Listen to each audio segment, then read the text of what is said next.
Activate.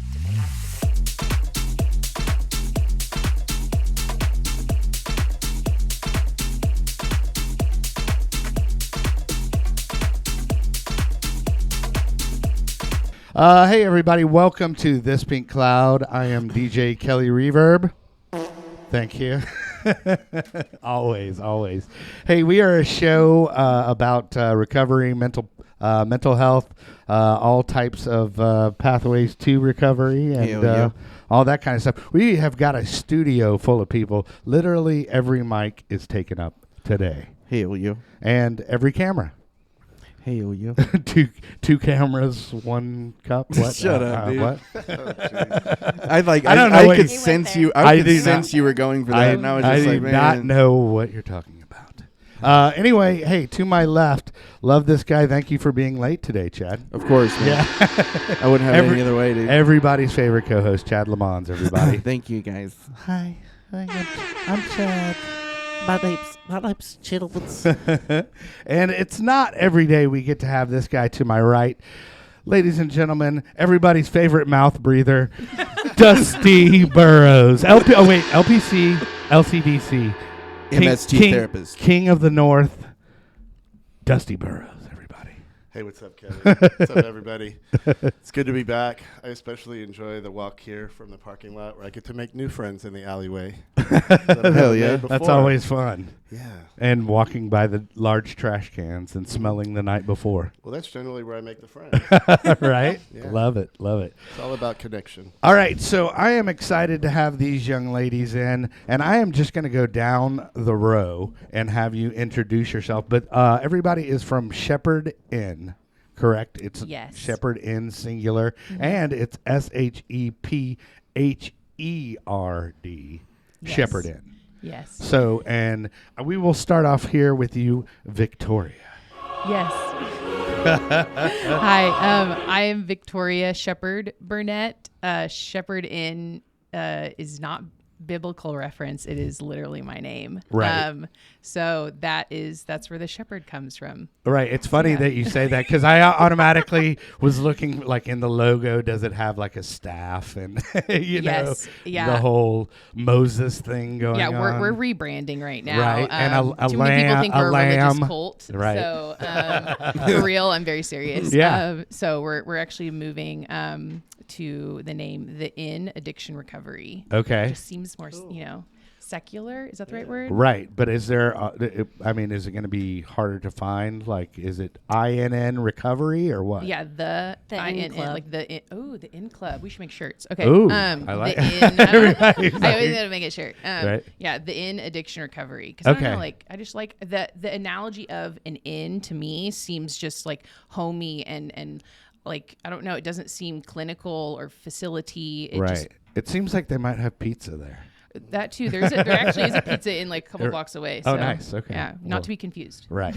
Gotcha. Hey, man, do y'all treat heroin or y'all serve pizza, man? Both. I like it. Well, and then, we're going to get into your backstory more, but then let's go down the road. It is Alice. Yes. How are you? I'm good. How are you? All right. Good. And your hair looks fabulous, by the way. Thank you. I'm glad I don't Yeah. have a little poof going on There is no anymore. poof, yes. My name is Alice Ashmore. I am the program coordinator here at Shepherd Inn, and I'm also a grateful recovered drug addict. Okay. My day of grace is February 10th, 2020. Okay. So Thanks for sharing. you're very welcome. I'll keep coming back one day at a time. Yeah, there you go.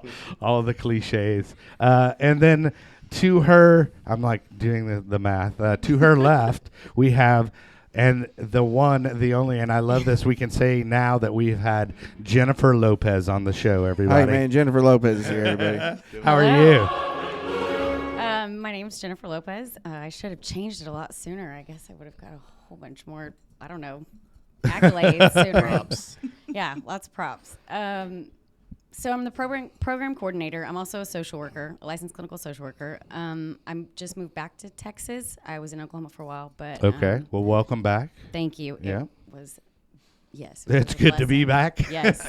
Chad and I took a little road trip up to Oklahoma, and we were like, "Oh my God, this place is like It looks it's like like nuclear COVID was going It's like on, man. nuclear winter, man." I'm like the Compared infrastructure to Dallas. The compared, ice-pocalypse. yeah. Well, that's cool. We stayed at the Embassy Suites Hotel in Oklahoma City, Oklahoma, and they had the nice list of amenities. that was one of Chad's characters the entire weekend Oh my gosh. while we were there. Yeah, it was good. But okay, so And you let's probably fit right in. yeah, well, that's true. We was going to go for a swim, but the water was a little too cold under my toes, but I don't get gosh. time to read. So I took that time to read and read. Went the- to my hotel room, which was nice and quiet, and I was able to read. It was good. It was Some lady in the elevator was like, didn't realize she didn't was realize going she to was be next to me, and she was material. like, Well, the water was just a little too cold, but I'm going to go up to my room. I told you, fit right in. "Oh man!" And I For hung the on next to 5 that years, shit. she's Yeah. your bit. yeah, Oh, she yeah. is now our bit. Yeah, I love it. My daughter still gives me shit about taking her to this hotel in Titus, Oklahoma, and there was no water in the pool, just like 78 frogs. Oh, nice. Counted Dude, them. like a little plague going on. Yeah, she just calls it the murder hotel, and she likes to drop the trauma word all the time and say, "That was traumatizing." It's okay, because we know some therapists. You're right, exactly. Well, so let's get to the. I notice you're journaling over there. No, I get so nervous. No, that- it's all because- good. Yeah. No, but yeah, why don't you tell us your backstory, and then how it started, how you came to the idea of Shepherd Inn. Yes. So I was reading the Bible, and no, so yeah, Shepherd's my last name. Yeah. So I came from a long line of alcoholics and addicts. So my mom, multiple family members. My mom is actually 3.5 years clean and sober today, so which is really cool. So she's a big part of my story. But I saw it all growing up. Like I learned it was not nature, nurture. It was both. So I saw my mom, blacked out on the couch a lot of the nights. I know Right. there's a lot of really good stuff in my childhood. I know there is. I remember the bad stuff. For sure. And that's pretty common, I'm told. And right. so, And then was your mom blacked out like on a consistent basis? yes. Okay. And so I was like, I'm never going to be that way. Right. Of course. Catch, I was. Anyway. Yeah. And so I kind of always like, whenever I tell my story in like a quick way, I always call it like BC and AC, like before COVID and after COVID. Because Okay. like COVID really like, there's some, it changed everything. Sure. For good and bad. So from like, so before COVID, from like 16 to 29. So for like you guys don't want to know the years, so like 2007 to 2019. I sexually assaulted by 2 boys in my high school. Okay. When I was 16, that was the first like Trauma. physically Right. trauma. Like seeing my mom intoxicated all the time. Like that's like a subconscious, I think. Sure. But the sexual assault, that was it for me. Okay. I think, and so. That was whenever I started drinking pills. That was whenever I was introduced to hydrocodone, Adderall. Loved me some Adderall. Oh, yeah. Yes, I felt like I was smart for the first time. I had All really right. good grades. I I'm finished so the paper. fast. I'm so fast. think I'm I- smart. I read a book. I was like, I'm so cool. I can take a part of the VCR. Yeah, and- it's crazy. Yeah. And so I was, don't even sell the copper. yeah. Right. and so, anyway, so I had like sexual assault, domestic violence, with a ex-fiance of mine. I was raped. And his name was Chad. I was just about to zoom in on your face while she was saying this because you're like,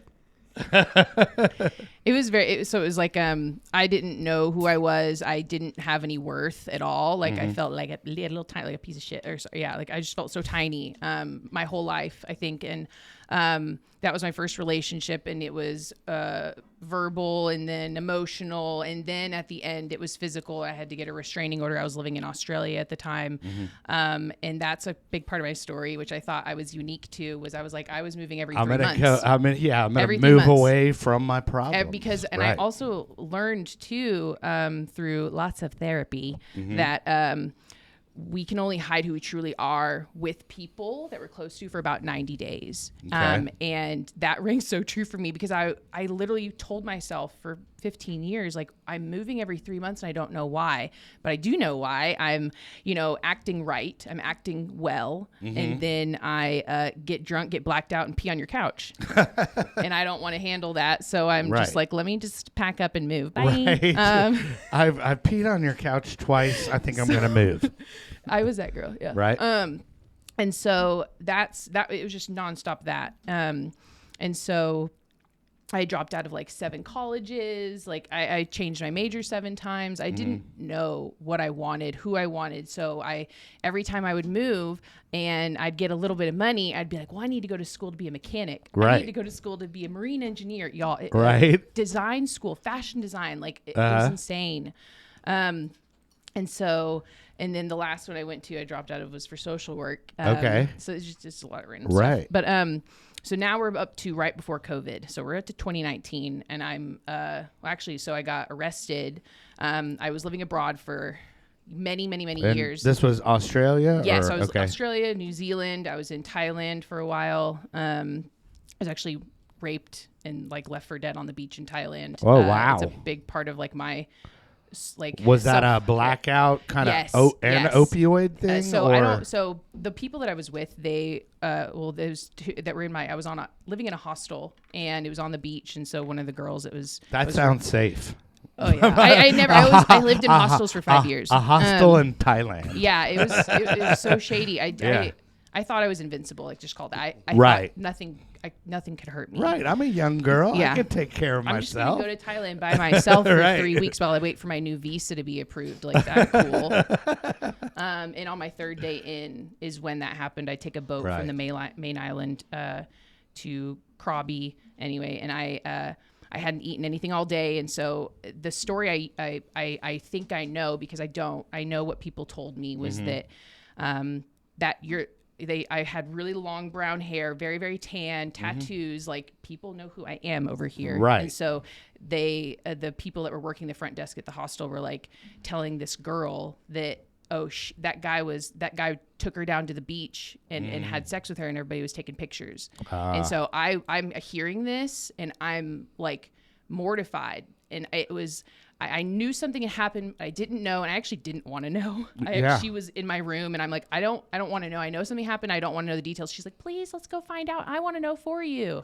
So she takes me up to the front desk, which is right by the beach, and they're all laughing about it and pointing at me, and they just obviously assumed that I was, the drunk white girl from America that just, but I didn't. I literally had a sip. They make in Thailand on the beach. They had drinks in like sandcastle moldings or whatever, with like buckets. Yeah. And so they look nice and friendly, right? Yeah. And so he offered it to me, and I said no. And then he came back and he was like, "Oh, they gave me the wrong mixture. I'm just going to pour this out." And I'm like, "We can't waste alcohol." Right. I take one sip of it, and that's my last memory. And so all the things I know in my head are just from what. Like the 2 guys who found me on the beach. Right. They carried me naked into their cabin. Did that guy look like Bill Cosby at all?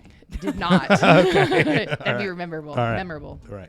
But anyway, so like that's just yeah. So I basically like from that point on, I mean from the very first one at 16, I'm punishing myself. I don't like it in my opinion, I think like the obsession, I don't know about it at this point. It probably obviously was there, the obsession to continue drinking and using drugs. But it wasn't until I get back to America, like I came back to Dallas. My dad's like, you just need to come back. Anyway, so I came back.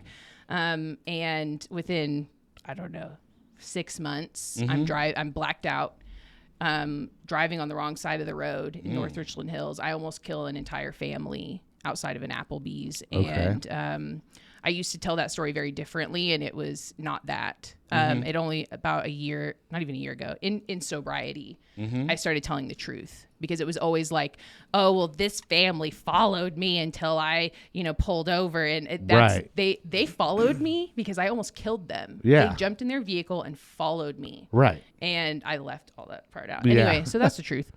And so I would go to jail, rightfully so, and on probation. And the first thing I do whenever I get out is I go to a concert and start drinking, because that's just what I did. Was it a good concert? I don't remember. See, those I are the don't things even wish remember I did. who it I was, don't know. right? I don't know. I was, Right. what was me? It was Kid Rock. Yeah, bro, I don't know. Ball with a ball. I just remember it was Gas Monkey. Is that what that's called? Yeah. It was at Gas Monkey. Okay. Okay. Next boyfriend. Anyway, All that right. doesn't matter. And so, okay, so we're at 2019. I guess we'll talk about. So I have this amazing job that I love, that is like a block away from here. And I self-sabotage. I am thinking I am the bee's knees and nobody can replace me. Not true. Right. My drinking and drug use got me fired, and I still that's on my amends list is the people there, and I am working on that. But it's anyway, so I get fired in February. I tell everybody I quit. These people are horrible. Right. Bro, if you did what I did, you'd probably be sued or something. I don't know. They probably can't sue me about it. Doesn't matter. But it was bad. It was bad what I did. I minimized everything. And so I get fired in February, and I immediately the next day I go to my friend's church, Watermark. I don't know. She used to work I know at where that. that 635. Yeah. So she used to work at the same job I did, and I think got fired quick. She didn't work there anymore. And so I meet up with her there, and I'm telling her this, and she's like, these people are terrible. And I'm like, yeah, they weren't. Right. And so she's like, like God, right? Like, you need to come to church. Like, we'll fix this out with church. And so Right. I was like, cool, that's something I haven't done yet. Okay, sweet. So then I'm like, going to church. I get in this life group, but I'm still drinking. Like, I don't think that drinking and using cocaine and crystal meth is an issue. Like, that's not my problem. Right.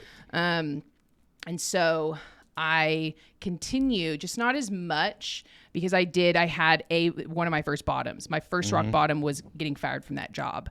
That was my identity. Everything I did before that, I worked in restaurants. I worked all around the world, on a tomato, I worked with on an olive grove, and I was like, corn. wait, No, I said she worked tomato. on a tomato. No. I I was worked- thinking all the groves I done worked had on. a job on a tomato before. I worked. I did I was like, what? willing workers on organic farms is what I Oh, did. okay. I And worked so at an opium that's farm kind of in where Thailand. so that's kind of where I got actually all those years of living in places and not getting paid, but getting food, transportation, and housing. Yeah. That's where this all came from. I didn't even Right. know about Oxford at all. Didn't Right. even know that, and that this is a thing that other people do this too. Anyway, so 2019, I'm not able to stay sober. I'm not able to stop and can stay stopped. So I'm like, what haven't I done? I haven't had a teenage girl live in my house. This sounds like a really cool idea. So I call this woman who I knew wasn't doing well, and I asked her if I could have temporary custody of her 16-year-old daughter, and she said yes. Okay. So, because I'm like, oh, well, I'm living by myself. If I'm not living by myself, then I can't, then I won't do this, right? Right. You have something else to focus on. Yeah, so we get all the paperwork right. done, temporary guardianship. I move her in. So within 48 hours of me making this decision Right. on my own, pretty much, I'm like, you guys don't know anything. I'm doing this. And I turn my living room into a bedroom. We're living on Gaston and Grand in Lakewood. And she moves in.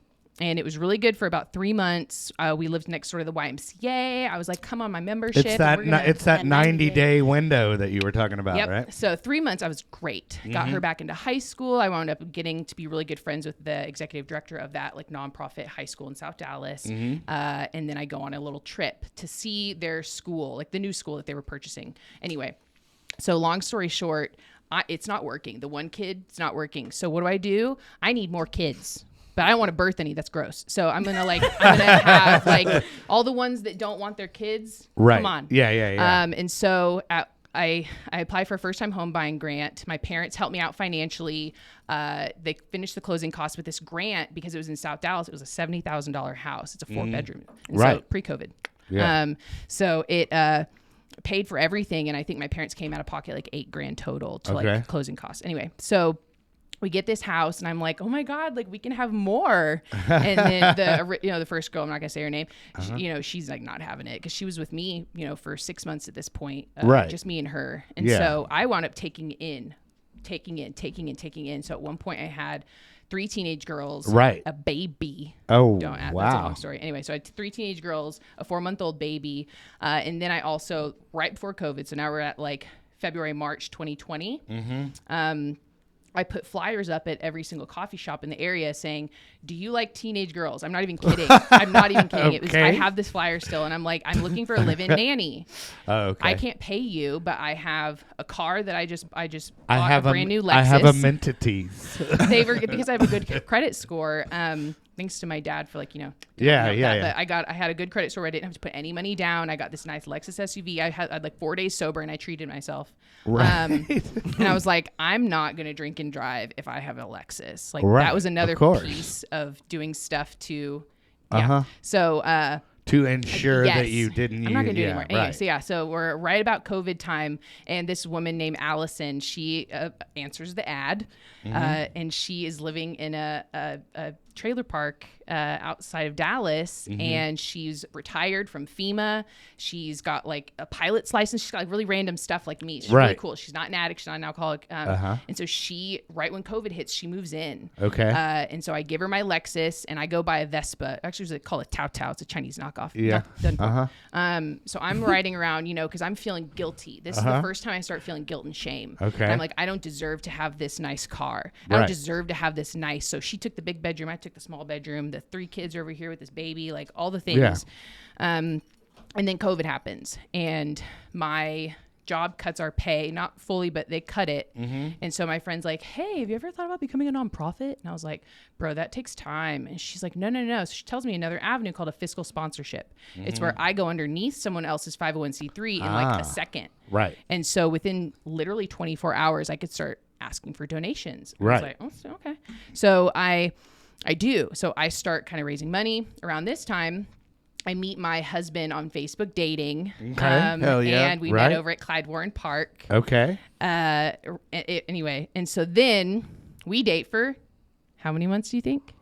3. No, we date for 3 months. Yeah, and we get married. Nice. Yes. Okay. So sounds solid so far. Yeah. And so we kind of like chalked it up to like, oh, it's COVID. Like we're hanging out every day instead of like a normal person who dates like 2 or 3 times a week. Yeah, this is like accelerated dating. So then this counts for like 2 years of courtship. It does. That's right. Yeah. So then the whole time at my wedding, I'm thinking about don't black out. So I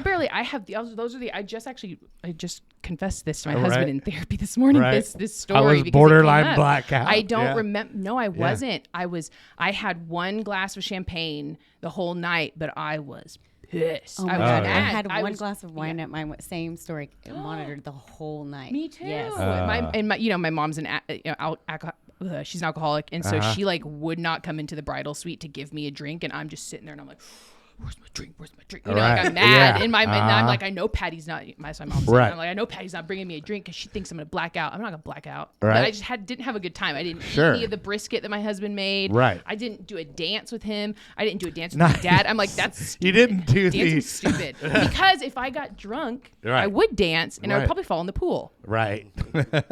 So anyway, so that's just like that other part. Anyway, so I get married because the kids aren't working. These kids I put in my life to keep me sober, they're not working. So I'm going to start a new life with this person that like doesn't really drink. He's never smoked a cigarette. His family's amazing. Like so's mine too, but like his family's like, they're cool, like not, my family's cool too, whatever. But like, my mom's gonna be like, we're not cool. Anyway, but anyway, so we get married, and then we're married for about 6 months, and it's not working either. And so he starts to see me act a little weird, but like he doesn't know what's going on. And so I'm like, well, we should have a baby. That's what I have not Right. done. I have not done that yet. So then 6 months in, I get myself pregnant or whatever. I take out my IUD, whatever. That's super personal. It doesn't matter. Okay. I All take out right. my IUD. And Yeah. I'm like, let's get pregnant. And so like I had a baby, and the only reason why I had a baby was so that I would stop drinking and using drugs. Well, it seems like that was a That was- recurring theme. It Like you was. always like, oh well, I'll do this so I don't do this. I know. I do this so I don't do this. It So, seemed I really yeah. thought that was the one. you Yeah. know? Well, for some people it can be, right? I mean, don't Yeah. we all do that in some shape or fashion? Yeah. You know? Yes. Try every single thing Yes. Yeah. except for the obvious. Yes, exactly. I have therapists. I'm lying to them. Whatever. Right. And so I love that, the whole lying to your therapist. I like My it. ear Good, just fell off. good catch. But no, I love that whole lying to your therapist because you don't want your therapist to, think badly of you. Well, it's Well, funny you know, because so, people will come in sometimes, like straight from Yeah. happy hour, Uh-huh. and you're like, I know you're drinking. Right. Smell Yeah, it. it's obvious. Yeah, we won't talk about that though. Right. yeah. So yeah, it was horrible. So then I start drinking within I'm like 4 months. I think it's 4 months and 15 days. That's how you know you're an alcoholic. You're like, I didn't drink for 4 months and 15 days. Right. And then I did. And 2 hours. I did. I started drinking the last 4.5 months of my pregnancy. Oh, wow. Okay. Yeah. And so I kept that a secret for a very long time. And obviously shame and guilt. And so my daughter's born a month early. It's extremely traumatic. I hardly gained any weight during my pregnancy. She had apparently the cord wrapped around her neck, and that's why she wasn't able to move. Oh, wow. And so it was very traumatic. But at the same time, all I was focused about, I didn't even care that I was about to have major surgery. I was like, let's get her out so that I can have a drink. Right.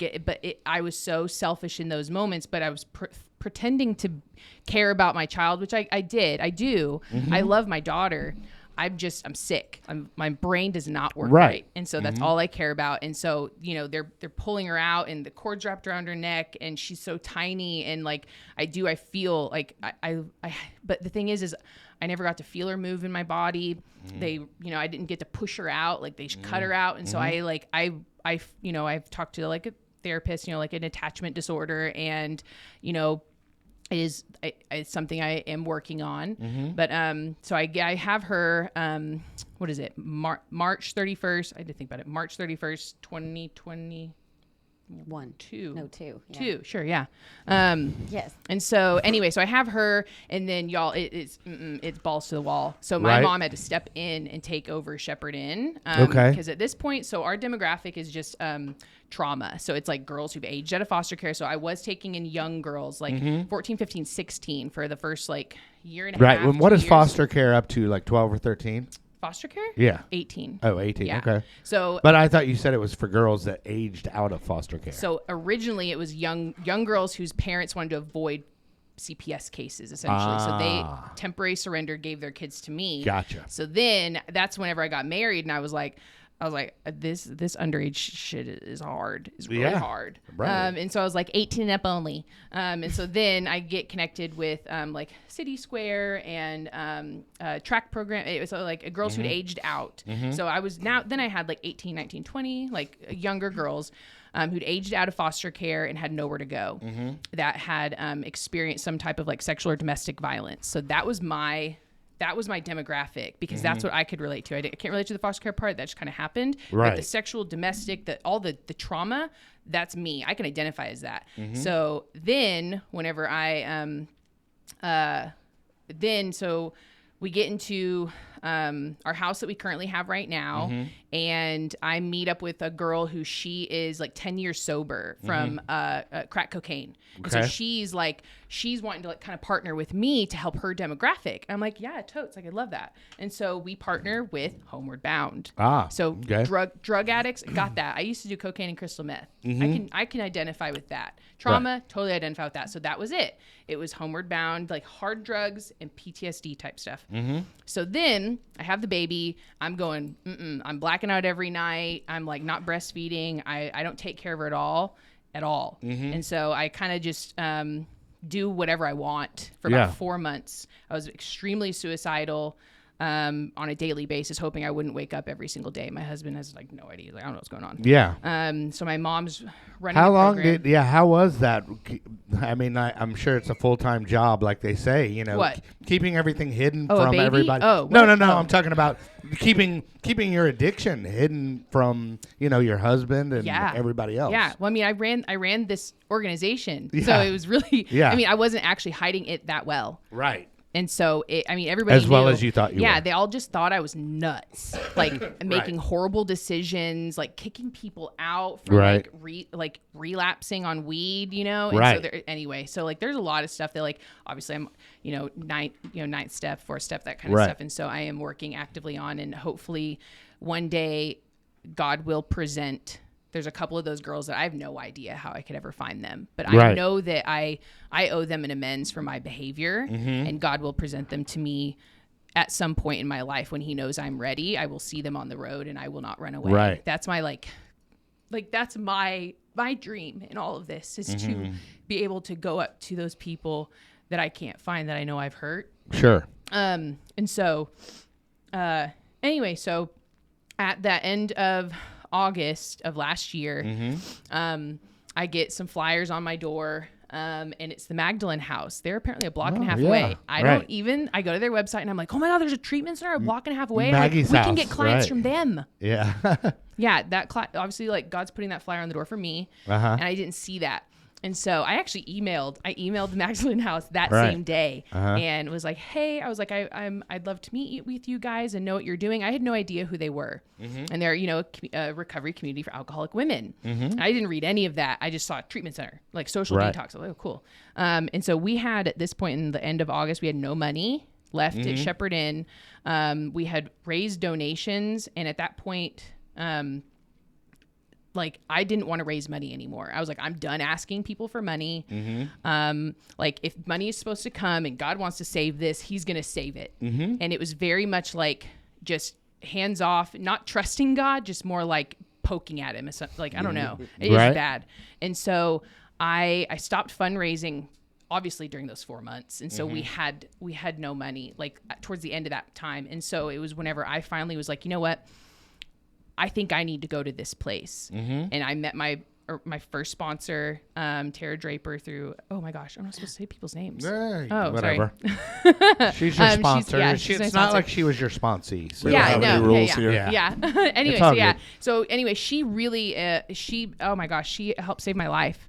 And some other women too that came in right at the exact time I needed it. And so anyway, I go there, but I lie to the board. So I'm a nonprofit. I got a board. And so I tell them that I'm like, well, I've got like severe postpartum. I'm going to like an inpatient, you know? And so I tell them that, and then I don't tell them where I'm going. So then, on day 3 in treatment, I'm like, I read the actor. I start reading the big book, and I start reading the steps on the wall, and I'm like, Oh I'm not crazy. God. I'm an alcoholic. And I got so excited. I was like one of the only people in there that was like, I'm not psychotic. This is so cool. That's funny. And so anyway, fast forward, I get out mid-September, and keep in mind, like this is a year ago. Yeah. So this is recent This history. is very recent. Yeah. So I'm only about a little over a year sober. Okay. And so well, I get congrats. out. Congratulations. And so I get out of there mid-September, and I'm doing every single thing that my sponsor, everybody tells me to do. Whatever you put above your recovery, you will lose. Yes.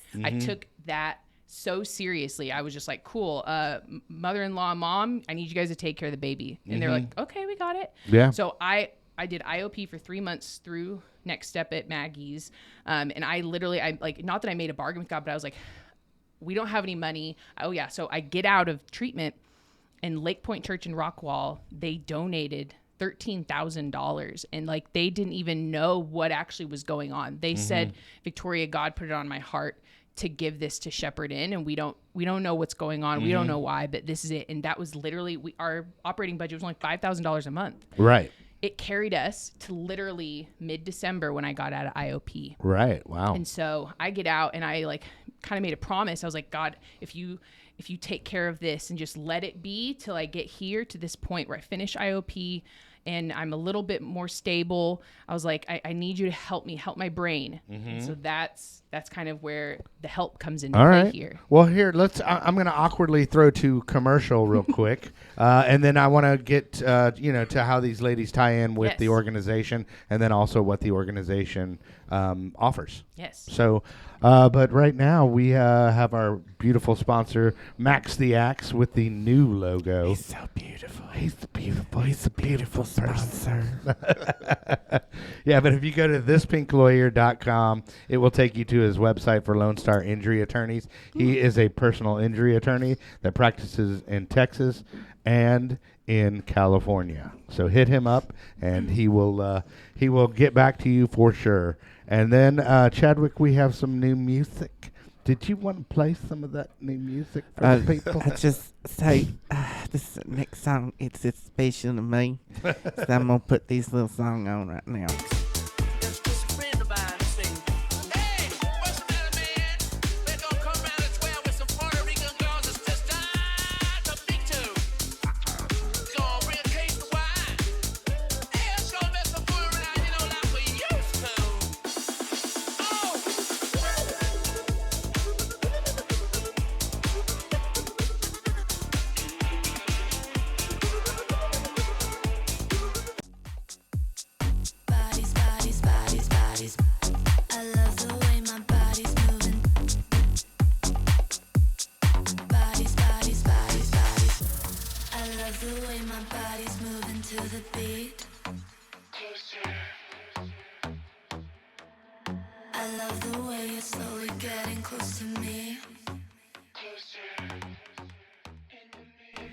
All right. Well, that was fun. That was that actually second one was Kelly's vocals.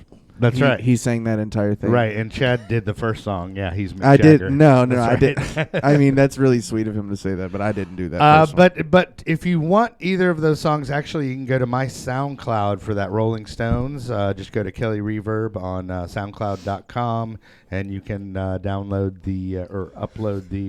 download. Why would they upload something to your They would sound? upload Hey, something, brother, yeah. y'all go to my SoundCloud. You can upload So everything you can want. get that one there, Yeah. and then the other one, Closer, is actually streaming everywhere, kind of like this podcast. Yeah, Spotify, YouTube, Spotatube, Spotatube, whatever. UFI, Apple Music, Google Music, I was gonna- Apple Play. I was gonna start naming porn sites, but but That's I thought another 12-step program. Yeah, exactly. Yeah, right. Spankers Anonymous. Just accept the spiritual help and shut up. All right. So, but I guess back to the show. We have Alice and Jennifer here with us. So I want to hear the backstory of how y'all tie in with the organization, and then she was telling me earlier basically how y'all came back and really took it to the next level. So let's start with you, Alice. Sure. So so my sobriety date is February 10th, 2020, right? But obviously, like, everybody's backstory has more to that, right? Right. So the disease of addiction definitely runs throughout my family. I've always seen that. And people who I love and I care about, and I always told myself that I was not going to do that. But as anybody knows, that, like, this does not discriminate, right? Sure. And so I wasn't the party girl. I wasn't anything like that. I wound up my whole entire life, from the age of 16 on, like, I've been institutionalized. Like, I've lived in children's homes. I went to 𝐄𝐍𝐉𝐻𝐾. Like, I've done the group living, right? The only years of my adulthood life that I was not in a group living home was the years that I wound up smoking crystal methamphetamines. So Right. obviously, like, I can't manage my life on my own, right? And so I get sober in February 10th, 2020. I only did it because we were in the beginning of COVID stages, and I'm a conspiracy theorist, and I was like, I don't want to be homeless, Hold on. smoking meth. Hold on. Let's hear the conspiracy theory behind this. Let's hear that one. I got to hear this. I always love a good conspiracy theory. I was very scared that I was going to wind up being homeless, using drugs, and there was going to be martial law walking down the streets. Okay. Because we all know that the president at the time wanted martial law to be going down Waco, Texas, Right. on 4th Street. Shout Right. out. And so I remember, like, I got into an Oxford house. Like, shout out Oxford for helping save my love life. Oxford House, right? But I wasn't ready. I've been in multiple sobriety homes, and every single one, like, I did something different, but it was still wrong. Right. So like I learned from my past mistakes, but but I mean, also it can be multiple things that you learn as you go along. Right. And so the journey is not just like right. I did not become addicted in one day. I'm not going to recover in one day. Right. I'm going to continuously have different things that are going to come up. Sure. And that I have to work on. Right. And so like I will say that once I hit a certain point, like I became willing. Right. I knew that what my addiction years looked like is not what I wanted, and so I never wanted to go back from that. Fear sobered me a little bit, right? Okay. I know that I stayed sober. You didn't want that martial law happening and be a drug. I didn't want to wind up winding back up in a DP situation. No, but I love it that you didn't want a martial law, but it was okay to be a drug addict and homeless on the street, just as long as martial law wasn't occurring. Gang. Hey, but I'll agree with you on that. My family came, and whenever COVID started happening, I was on the street. I was on Northwest Highway. My family came and brought me back up to McKinney because they're like, "Oh my God, it's gonna get bad out there. It's gonna get bad." I was like, "Mom, please come get me. It's getting bad out here." But I'm already homeless behind a McDonald's, dude. Well, I realized in my first 4-step that I had a huge resentment against anybody who went through rehab because I did not go through rehab. Right. But like realizing this with my first sponsor, like she made me realize. Well, what was the resentment like? The resentment was, bitch, fuck you. Like, why sit here and get food catered to you. Oh yeah, and you can lucky, just sit here with a big book and like run 1, 2, 3, 65 times in a week, and I'm over here going, trying to like walk up and down the hills of Waco, like trying to find an in-person meeting and can't find something like that. And my sponsor lives in Rochester, New York, because she was just some random drug addict I met through Facebook who challenged me to not continue using meth when my bottom of my basement moment happened. Yeah. And so, fortunately, Emily smashed that delusion for like, Alice, you could go into Senecor, but, that's going to be a year treatment facility, and you're scared that martial law is going to happen, so you're going to be locked up because we all know they want the addicts in their treatment facility, right? Right.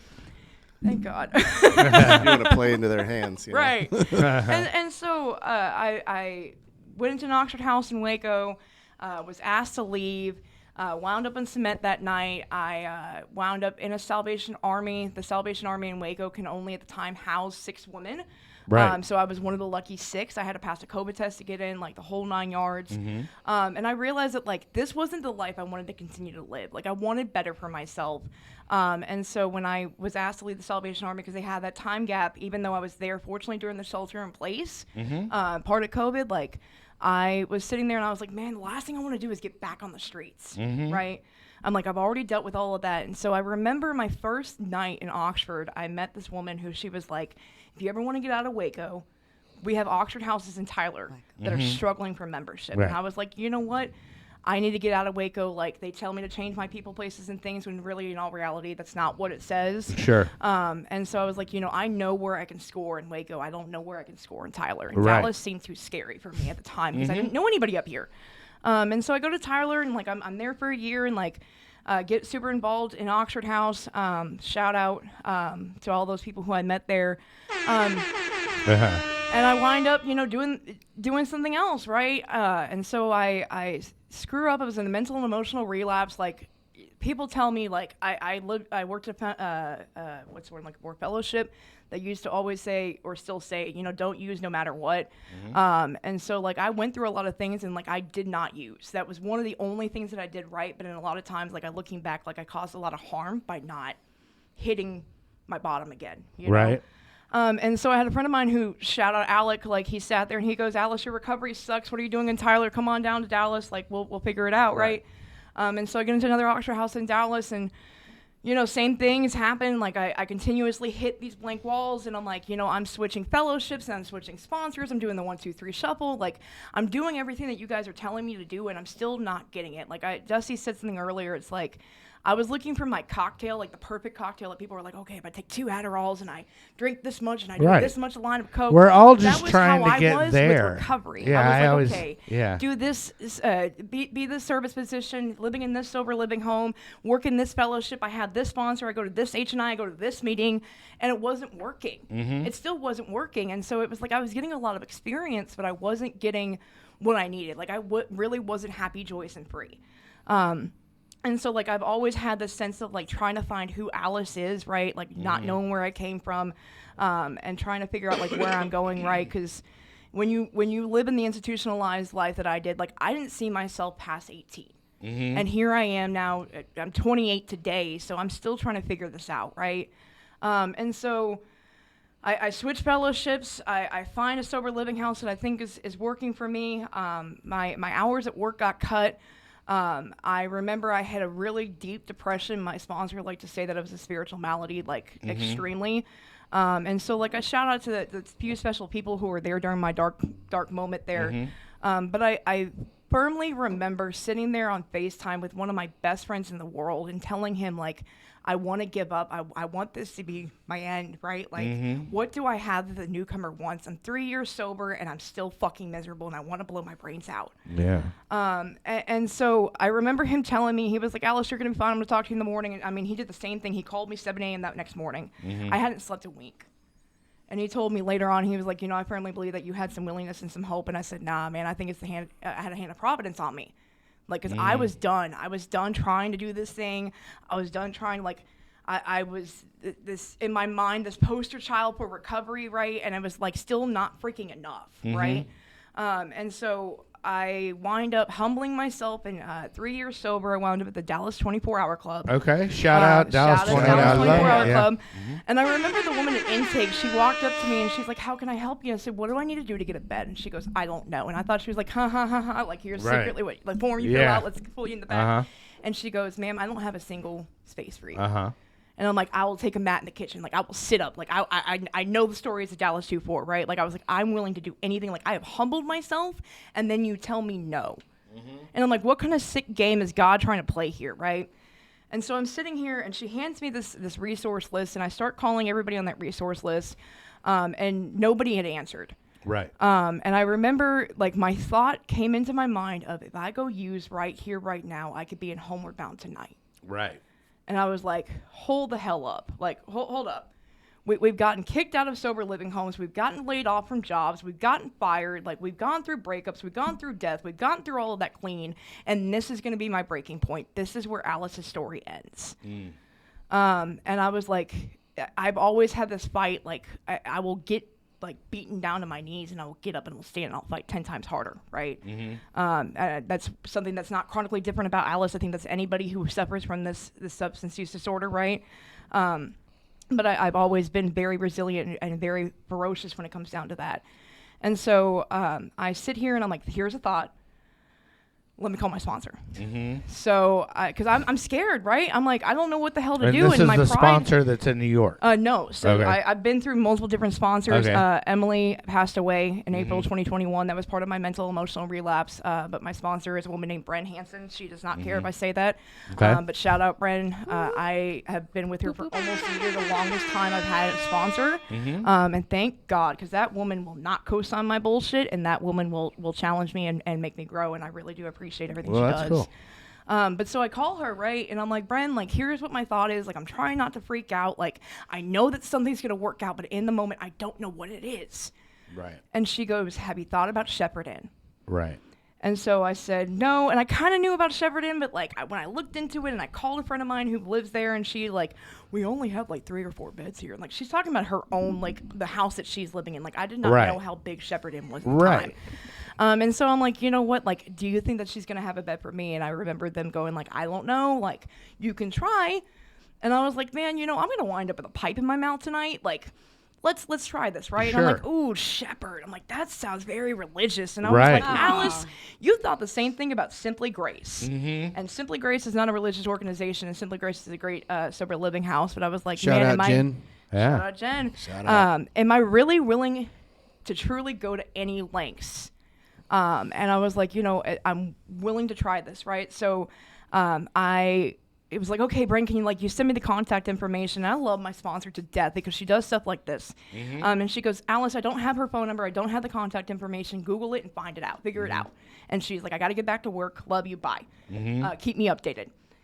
And so I'm like, okay, like, let me Google this, and it's not on Google. And so then she brought it up, like, I'm in a certain women's group page for a certain treatment facility, and I look up the word Shepherd, and a woman, her name is Sandra, she popped up, and she's like, if you have any bikes to donate to this organization, like, call me. Right. And I can't find anything else, and I'm like, screw it, like, we're going to do a Kobe shot right here, right? Like, I'm going to call this woman and see what she can give me. Right. And so I call Sandra, and I'm standing outside the Dallas 2-4, like, I'm freaking out, but I'm trying to stay calm. And she was like, do you need to go to treatment? And I was like, no, ma'am, I'm like 3 years sober. She's like, you're 3 years sober and you're standing outside the Dallas 2-4. I was like, yes, let's humble me even more over here, right? Like, I'm already kind of freaking out, all right? Like, we know that I can't still manage my life. And so she was like, let me see what I can do. And she sends me Victoria's personal cell phone. And I call Victoria, and Victoria's like still the same thing. She's like, is that 3 years? Yeah, she's like, do you have a job? I was like, I kind of do, but like, I'm serving in Mesquite. And if you know anything about the Mesquite bus lines, like the bus does not go out there, and I'm getting paid $2.13 an hour plus tips, and tips are shit. Like, I would much rather find another job nearby. And so she goes, funnily enough, today somebody had just left the women's recovery home. I need you to fill out this extensively long Google document that we no longer do. Thank God. I'm sitting in the Dallas 2-4, and this woman's asking me when was the last time I had a pap smear, and I was like, oh my God. And I literally remember. I pulled the application. Okay, I pulled the original application from another transitional house, and so it was. I copy and pasted it, and it literally didn't have a chart, and I just never took it out because I was like, I don't know how to take it. It just had a little. So I asked her about her pap smear, and she's like, gynecological history. Yeah, right. Yeah, that's. I had to. I had a question. I had to fill that out. No longer a question, ladies. I had to fill that out to work here. I made sure. I made sure. He made me go get a pap smear with him watching. I had for me to made be able sure to I work had here. Chad's OBGYN. Oh my God, so You know what I hear that blows me away all the time, and I heard it in both of your stories, and I can totally relate to, because we get into recovery and everybody's like service gets us out of self, but we fuck that up and go to the extreme, and we don't take care of ourselves and heal ourselves because we're so caught up in the service work, but then we suffer because what's happening? We're not loving ourselves.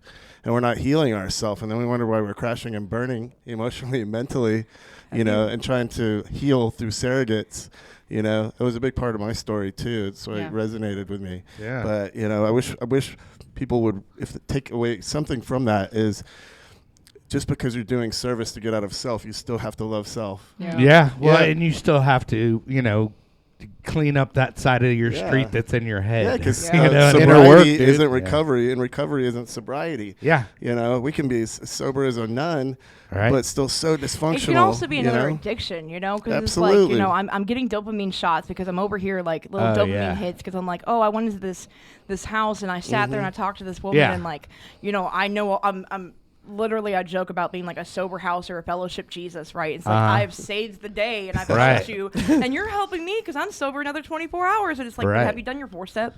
Yeah. Are you taking care of yourself? Because like, it's easy for me to get out of myself, right? But like, I need to sit here and like really become God dependent, God reliant, and like focus on that as opposed to trying to get out of myself and trying to help everybody else. Getting out of yourself is cool, but when you spend enough time sober and that shit starts creeping back up, then you got to learn how to be with yourself too. Exactly. Yeah, or figure out otherwise that's service hell you work. are. Yeah, you have to figure out who the fuck you are, man. It's easy to go and do something to change the way I feel, right? And so it's better for me to go change the way I feel and go help the girl in my house who's crying over her boyfriend than me going and dealing with your own shit. Right, and then dealing with my own shit or self-destructing and blowing up my life, right? But at the same time, like, I can only continue to do that for so long until I'm mismanaging my own life and I'm going to crash and burn. Yeah, just another pattern of avoidance. Right, exactly. Right? I don't have to think about the way I my feel. Problems, ladies and gentlemen.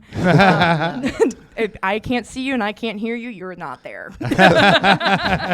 You've learned that from years of Crystal Matthews. Yes, gang. And so I'm sitting here at the Dallas 2-4. I'm filling out this application, right? Victoria's asking some ridiculous questions, but I'm like, you know what? I'll do it, right? And I was sitting the Dallas 2-4 and Shepherd-Burnett. They're literally like a 3 to 5 minute drive, and it's sweet enough thank God, I had a sponsee of mine who was sitting right there, and she's like, "Come on, let's go," right? Because Victoria said, "Can you be here before like 4? I need you here before 4:45. I need to have somewhere I need to be before 5." So I literally go in there. All these girls are sitting here watching the TV, and I'm like, "Okay, I've done this like 1,000 times. Like, we got this, right?" And I sit here and I walk into the office, and she's like, "I need you to pee. Is there any reason why you're going to fail a UA?" Is like, if I do that, we have more issues than I realized we did. And so she was like, "I'll finish your intake tomorrow. Like, I got to go by." And I was like, "Cool." Am I safe to go to an H9? I was going to Homeward Bound that night with my home group at the time. And so, like, I hit the ground running, right? So, like, our program in the first phase 0, we asked for a daily meeting a day. It doesn't have to be any specific recovery organization. Right. Like, it does not have to be AA. Like, my home fellowship is Cocaine Anonymous, but at the same time, like, she does not care if it's Celebrate Recovery. She doesn't care if it's IOP. You go to church that day, that's a part of your recovery. Exactly. Right. You go to IOP, that's a part of your recovery. You make a vision board with your group, that's a part of your recovery. Right. I don't care what it is. I don't care how you get to your higher power, your God, whatever you want to call him or her. Right. I don't care. Just do something. Yeah, just do some work. Right. Well, hey, I don't want to leave the famous Jennifer Lopez out. So, we've got about another, I don't know, we can push it till whatever. But I want to hear your story, before I'll give we're you the done short with version, it. Okay, sounds good to me. I was sober by the hands of the justice system from 2012 to 2017. That's Chad right here. Hell Tarrant yeah. County. Yeah. I thought I was going to pull chain and go to jail. I'd already spent 6 months in Parker once before, so I was like, Okay. well, I'm pretty feisty and all, but I'm not like prison feisty. So Yeah. they gave me the option of this program. It was like drug court, but it was for alcohol. They don't even have it anymore. So I stayed sober from that time. And then I was sober from 2019 to 2021. But I had moved to Oklahoma at that point because my fiance committed suicide. So Oh, wow. I didn't want anything everywhere reminded me of all of the things. Sure. So I moved away, which was great for my career. And I was able to, get on with the board there and get my hours and pass the test the first time, all that. And I found a home group there and was doing the things. After a while, there was a year in there. There was Right. chaos and a mental health breakdown and a dissociative experience where I woke up into crisis ward and I had assaulted the staff, and I have no recollection still to this day Okay. of what happened. But what it did do is it got me on the right medication that I actually needed to be on. So then I Right. started functioning, and I was sober doing all the things. So in 2021, I got a big girl job. Never in my life I'm completely textbook and dysfunctional, just like this all the years up to that. My grandmother owned the bar in Grayson County. My dad worked there. My mom met him there. And so I get this job. I move into rural Oklahoma. I don't know anyone in Oklahoma at this point. In the middle of nowhere. I buy a travel trailer, 2-bedroom, 2020, brand new. Toilet hadn't even been used. And a 4-wheel drive 4Runner and a BMW, and I'm working all the time, and I'm having a great time up until I meet a person, right? And then I'm in it before I realize what's going on. So what happened really in the last 2 years is the people that I've come in contact with are not like a normal story, really like that part. So I am lucky that I got back to Texas, right? So I get back here, and I'm in hiding because I had escaped some organized people that were threatening my family. So my family doesn't know anything. I'm so drunk with beer can trailing out my 4Runner. The music's blaring. I call my parents to come and get me because at this point I'm homicidal and suicidal. Okay. Like 100% would have killed him if I saw him, kind Right. of like that, just dangerous of a mindset. And so they have no idea because I've kept them in hiding because I was protecting them, right?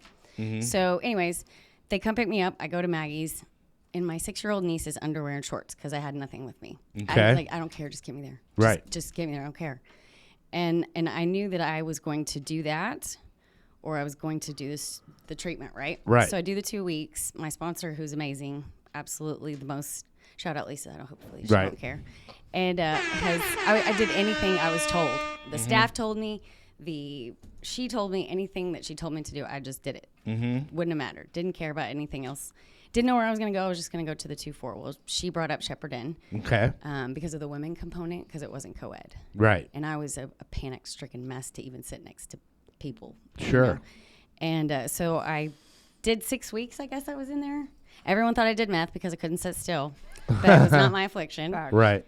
And then I moved into the sober living across the street. And then, now I'm on the other side of the duplex. But what transpired over all those things was I never asked for a single thing. I did everything, anything anybody asked. I did service work. I went to one time I got paid. And I didn't even know we were getting paid. Nobody told me. I just went along I have a for the cleaning ride. company, and I've got a bunch of girls to help clean this frat house that I have a contract with. Anyway, an SME frat house is disgusting. Right. And I have can like 6 imagine. girls, and she's one of them, and I'm paying everybody at the end, and she's like, "We get money for this?" Yeah. And I'm like, "Bro, you thought I was like slave labor It's over slave here." labor, right, yeah. And I was like, it was like $15 an hour. Right. And she's like, "Whoa." Yeah. So that was my first impression of Jennifer, was that. Right. Amazing. I absolutely do not care. I can make all the money. I can do all the things. I have these credentials. I have all of these capabilities. I do not care. No part of me wants to go back to the day before I walked into that place. And I had 7 years sober at one time, and it never made sense like it did this time. All the schooling, all the things, everything didn't make any sense until it does now. So I just still do the same thing today. I wake up, have the same ritual. Right. I brought them in on it. Alice is probably one of the closest people in the world where we stab each other in the face and then we help fix a wound. And then it's like, let's get back up and go. Sure. We've created this thing between us that I don't know that I would still be here after all of that and the things that I have to and still face and all the things that have happened and, you know, people still looking. Sure. You know, and all of that, right? Right. And I don't know what I would do without them. I don't know what I'd do without the inn even. Yeah. Because it gave me a home that I didn't have. Right. Well, let's talk about the Shepherd Inn. Like, what is the physical layout footprint of the organization look like? Yes. So there wasn't really a category for us. So I literally made this up. It's a post-treatment recovery center. Okay. I don't know. It just the only thing that made sense. And so that's what we are. We're you come out of treatment, whether that's Safe P, Maggie's, 2-4, Right. jail even. Like you're coming out of that. Essentially the goal is door to door, but we'll allow up to like 30, 60, 90 days in between for extenuating circumstances, but that's the goal. So I had read a statistic, like a SAMHSA statistic that said that not the first 90 days of someone's sobriety, the first 90 days after they leave inpatient, there's this statistic that says 70% relapse. Yeah. I saw that and I was like, no. Right. And so I was like, what is the reason why I'm seeing personal people in my life relapsing? And it's because they're going into these beautiful, beautiful homes, these sober livings that are in the middle of a suburb. Yeah. And 90% of my clients that come in have no car and have no license. Sure. So if 10%, like you can't go anywhere. It's a gorgeous house, but if there's no bus line within walking distance, there's no vehicle.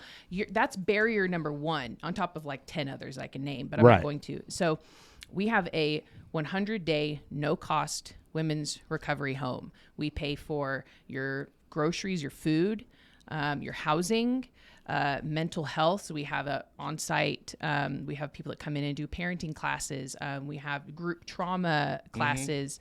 So we do the addiction and PTSD. So now that I can say, hello, I'm an alcoholic addict, that is now in our demographic. Right. Because again, that's me and I'm going to be completely honest. And I can only help the person that I can identify with.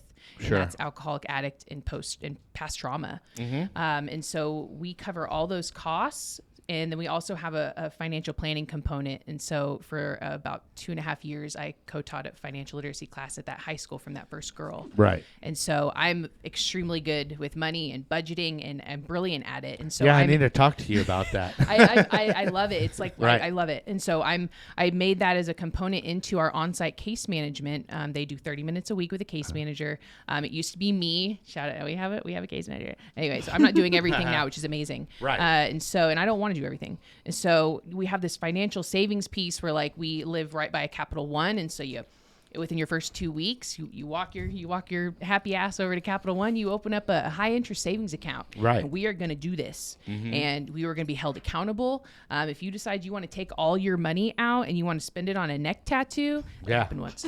Right. So You can I chime in and Yeah. say, so what happens is there's that break. We create this chaos to get into treatment. Like something caused us to go there, right? All the shit was not in order. Right. Period.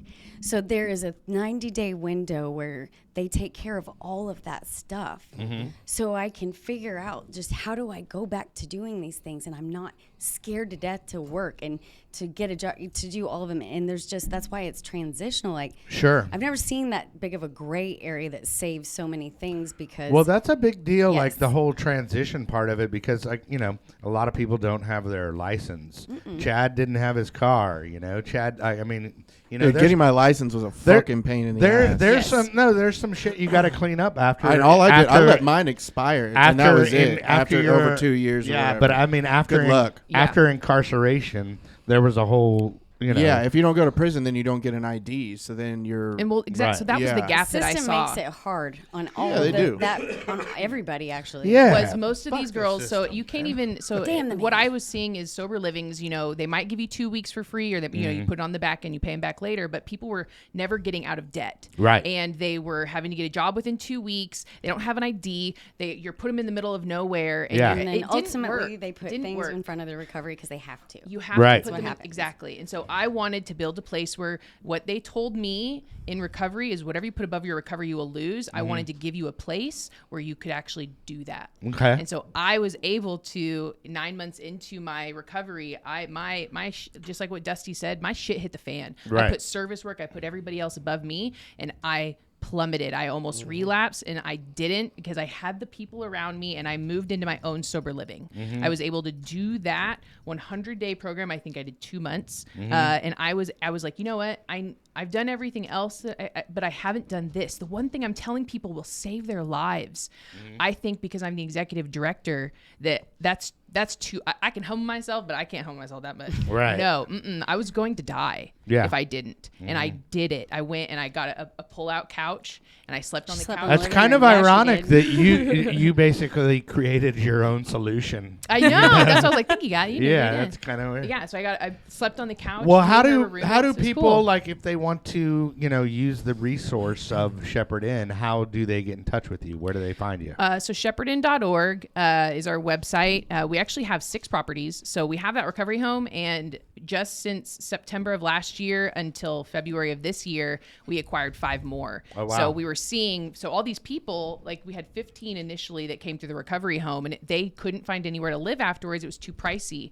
And so I was like, okay, well, what are we going to do? So that's when we almost shut down at the end of December. We had all these girls moving out and had nowhere to go. And we had a duplex that me and my husband were living in next door. Right. And so I was like, done. Right. So I convinced him. He's a handyman. Shout out to my husband, Burnett Home Services TX. So he renovated this house, turned it into an actual duplex. The people who own it let him do it.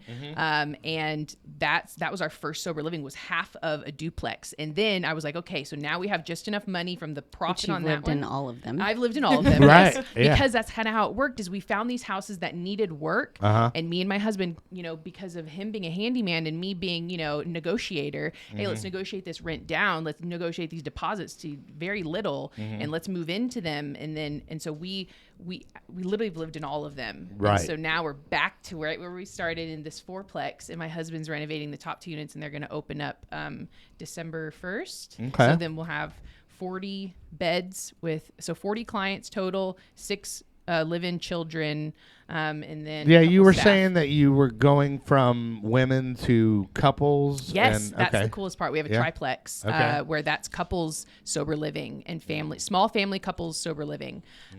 So we don't just have women; we have actually 3 total men. My husband is in Al-Anon, and he lives on property.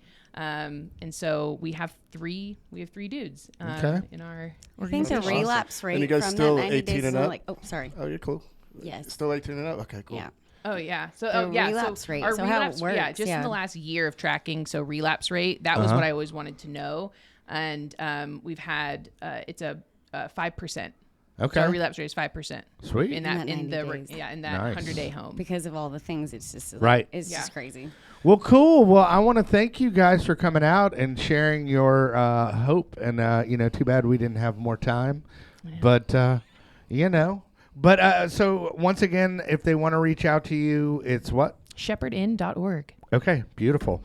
Well, thank you for coming out. Thank you for sharing you so all much your for having us. stories. Thank you. Yeah, you guys are awesome. Yeah. I think you guys resonate so well with women. It's so nice to, you know, with having that backstory that people can resonate and actually having a program, the PTRC here, Yeah. that is actually creating a way for people to live and not just be sober. Yes. Yeah. All right. Well, Dusty, always a pleasure for having you in. Thank you. Thank you. Appreciate it. Shout out to Sessions Wellness Group. Yeah, Fear, right. fear. Yeah, right. And Chadwick. Don't fucking call me that. Chad- Only women call me that. You call me Chad. only your mom. Goddamn right. Chadwick. Hell yeah. Anyway, but next week we actually have Andy Gold. He is a comedian and he is in recovery and he's hilarious. He makes fun of. He's He have- just talks shit about people. No, he roast kids. Yeah, he dude. roasts Oh, that's children, wonderful. dude. So Let's listen to that. I love it. It's At least I can't fight complete. back. That's fucking dope, dude. completely non-PC. So I'm all in. All I'm right, gonna man. get yeah. canceled. Yeah, exactly. All right, well, thanks for coming out. Remember, everybody, there is no magic pill for sobriety because if there was, we would all take too many.